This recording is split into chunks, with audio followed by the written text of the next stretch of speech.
हम लोग प्रतिवर्ष, चूंकि हम शिक्षक हैं, हमारा काम होता है और दायित्व भी है बच्चों को एक सही मार्गदर्शन देने का। छुट्टी के पहले और बीच में भी ये हम लोग बताते हैं कि जो हमारा यह रासायनिक पदार्थ है, ये रंग गुलाल आप जो करते हैं, होली हमारा जो है सो सद्भाव का पर्व है, तो हम कम से कम उसका उपयोग करें, पानी की बर्बादी को कम से कम करें और उसकी एवज में हम कहते हैं कि फूलों की होली करें, फूलों से होली खेलें और भाईचारे को बनाए रखें। होली का पर्व जो है यह भाईचारे का पर्व है, इसमें किसी तरह की द्वेषता नहीं हो, किसी को आपके कार्य के द्वारा हानि नहीं पहुंच जाए, ऐसे कार्य आप करें और वैसा कोई न करे जिससे कि हानि हो। अपने स्कूल की ओर से शिवरात्रि को लेकर क्या शुभकामना देंगे? देखिए, भारतवर्ष जो है पर्व का देश है, अलग अलग हर एक समुदाय के लोग हैं और विद्यालय में हर एक समुदाय के बच्चे पढ़ते हैं। हमारे लिए केवल शिवरात्रि ही नहीं, हमारे लिए ईद, शिवरात्रि, गुड फ्राइडे, बड़ा जो भी पर्व है, जो भी धर्म संप्रदाय का है, उन सभी पर्वों के प्रति जो सो समान रूप से श्रद्धा होती है। के नज़दीक गली नंबर 4 है, जिसमें Holi faith senior secondary school चल रहा है। तो किस तरह से बच्चे का सर्वांगीण विकास होता है और अभी नए सत्र में जो नामांकन चल रहा है उससे किस तरह से लाभान्वित हो पाएंगे पढ़ाई कर रहे छात्र छात्रा के अभिभावकगण? देखिए, बच्चे की जहाँ तक सर्वांगीण विकास की बात है तो इसमें शिक्षक और परिवार का भी बहुत महत्व। बच्चे जो अपनी शुरुआत करते हैं, जो लर्निंग उनका जो शुरू होता है वह उनके घर से होता है, जो प्राथमिक पाठशाला घर जो होता है, और माँ जो है सो प्राथमिक शिक्षक जो होती है, शिक्षिका जो होती हैं, उनका अहम भूमिका है। इसके बाद विद्यालय जो है, विद्यालय का भी बहुत बड़ा योगदान है बच्चों के विकास के लिए और यहाँ पर बच्चों में देखना पड़ता है, क्योंकि जो भी बच्चे हैं सभी बच्चे एक तरह के मानसिक लेवल के नहीं हैं और सबका रुचि भी अलग अलग तरह से है। तो बच्चों को जब तक आप शिक्षा को रुचिकर नहीं बनाएंगे, उनके ऊपर आप एक बर्डन डाल के या कड़ाई करके, कार्पोरल पनिशमेंट देके या भय उत्पन्न करके अगर सिखाने की आप कोशिश कर रहे हैं तो इसमें बच्चे का सर्वांगीण विकास कहीं से संभव नहीं है। सत्र में नामांकन को लेकर के क्या कुछ सुविधा मिलेगी? देखिए, नामांकन की जो प्रक्रियाएं हैं पहले भी जैसे थे आज भी वैसे हैं। नामांकन में सबसे पहले हमारे यहाँ बच्चों का रजिस्ट्रेशन होता है और रजिस्ट्रेशन के बाद हम जांच परीक्षा जो है सो कराते हैं। जांच परीक्षा में मेरा वहाँ उद्देश्य ये होता है कि जो बच्चे हमारे पास आ रहे हैं, जिस वर्ग के लिए आ रहे हैं, वास्तव में उनके पास उस क्लास के लायक या उनके पास जो है सो उतना क्षमता है या नहीं।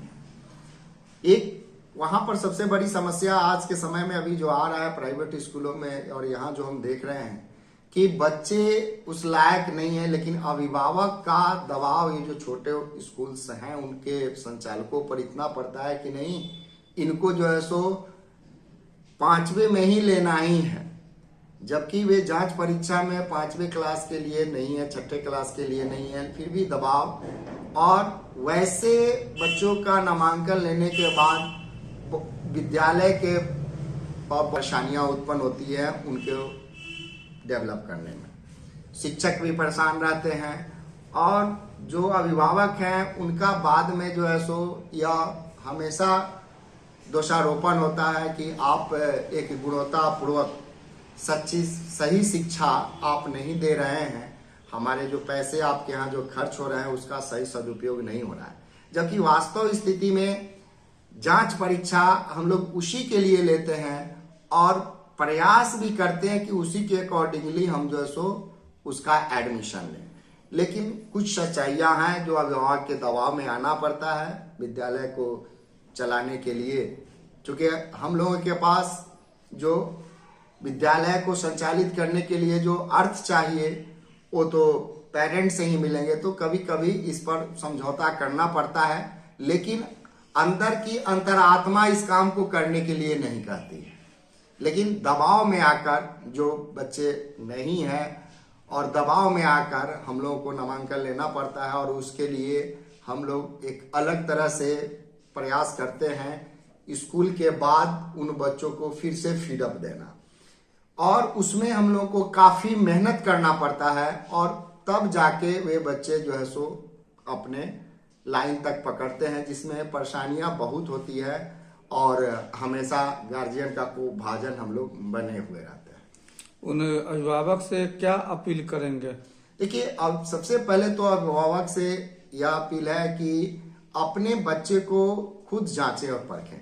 हर एक अभिभावक अपने बच्चे के बारे में एक शिक्षक से ज्यादा जानता है, क्योंकि बच्चे उनके पास समय अपना बहुत ज्यादा व्यतीत करते हैं, एक एक चीज बचते हैं, और अभिभावक से यही कहेंगे कि जो भी कमी है आपके बच्चे के अंदर, जो भी उसके अंदर है या कोई उसमें गलत प्रवृत्ति या किसी तरह का है, तो शिक्षक के साथ विद्यालय प्रबंधन के साथ बैठ के उस पर बात करें, और जब तक ये दोनों आदमी एक दूसरे के साथ कदम में कदम मिलाकर अगर नहीं चलते हैं, और हम दोषारोपण अभिभावक पर करें और अभिभावक हमारे ऊपर करें, ऐसे में करते करते हमारा जो है सो साल निकल जाएगा और बच्चा का विकास वहां पर संभव नहीं है।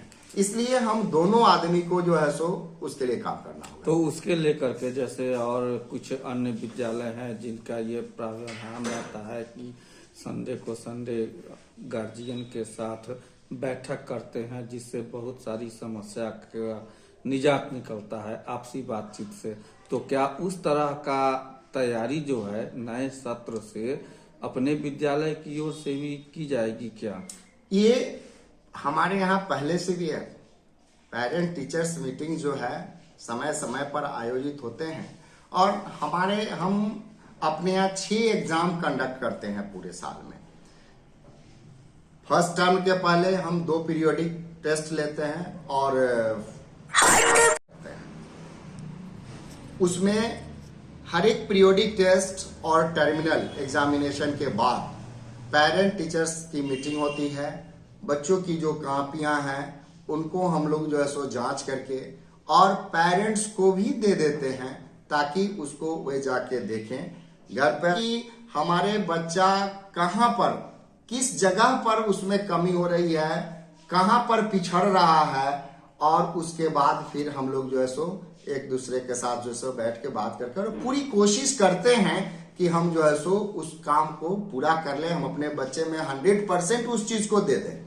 प्रयास पूरी होती है, कुछ में हो पाता है और कुछ में नहीं हो पाता है, लेकिन प्रयास ये पूरा रहता है। वो पहले से भी हमारे यहाँ ये सुविधाएं हैं और उसे हम लोग करते आ रहे हैं।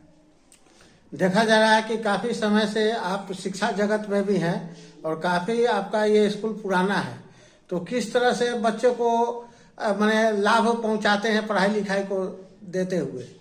देखिए, जैसे लाभ की जहां तक बात है, तो मैं अपने यहाँ स्कॉलरशिप और जो मेधावी छात्र हैं उनके लिए हम जो शिक्षण शुल्क लेते हैं, उस शिक्षण शुल्क में हम उन्हें जो है सो बेनिफिट देते हैं, और बच्चे जो हमारे अच्छे करते हैं उन्हें हम पुरस्कार के रूप में आर्थिक रूप से भी उन्हें जो है सो पुरस्कृत करते हैं, मेडल से भी पुरस्कृत करते हैं, और उनके साथ एक डिनर पार्टी का भी हम लोग आयोजन करते हैं, जिसमें बच्चे अभिभावक और उन लोगों के साथ मिलकर हम लोग करें, ताकि हमारे बच्चे में वो उत्साह बढ़े, और जो दूसरे भी बच्चे हैं वे भी जो है सो इससे प्रेरित होकर अपना 100% जो है सो पूरा करें। यहाँ किस क्लास तक पढ़ाई होती है? यहाँ पर हम नर्सरी से क्लास 10 तक की जो है सो शिक्षा देते हैं। कुल कितने शिक्षक अभी विद्यालय में योगदान दे रहे हैं? अभी हमारे पास 18 और 2 जो है सो चतुर्थ वर्गीय कर्मचारी हैं। 18 शिक्षक और 2 चतुर्थ वर्गीय। नामांकित कितने बच्चे हैं? अभी हमारे पास जो है सो 125 बच्चे हमारे पहले से हैं, इसके पहले ज़्यादा थे, लेकिन कोरोना के बाद से थोड़ी सी जो ये हुई थी, लेकिन धीरे धीरे अब उसमें जो है सो प्रगति हो रही है। लेकिन जो हमारी चाहत है उस हिसाब से अभी नहीं हो रही, जो बहुत सारी समस्याएं हैं। ये विद्यालय कहाँ पर है आपका?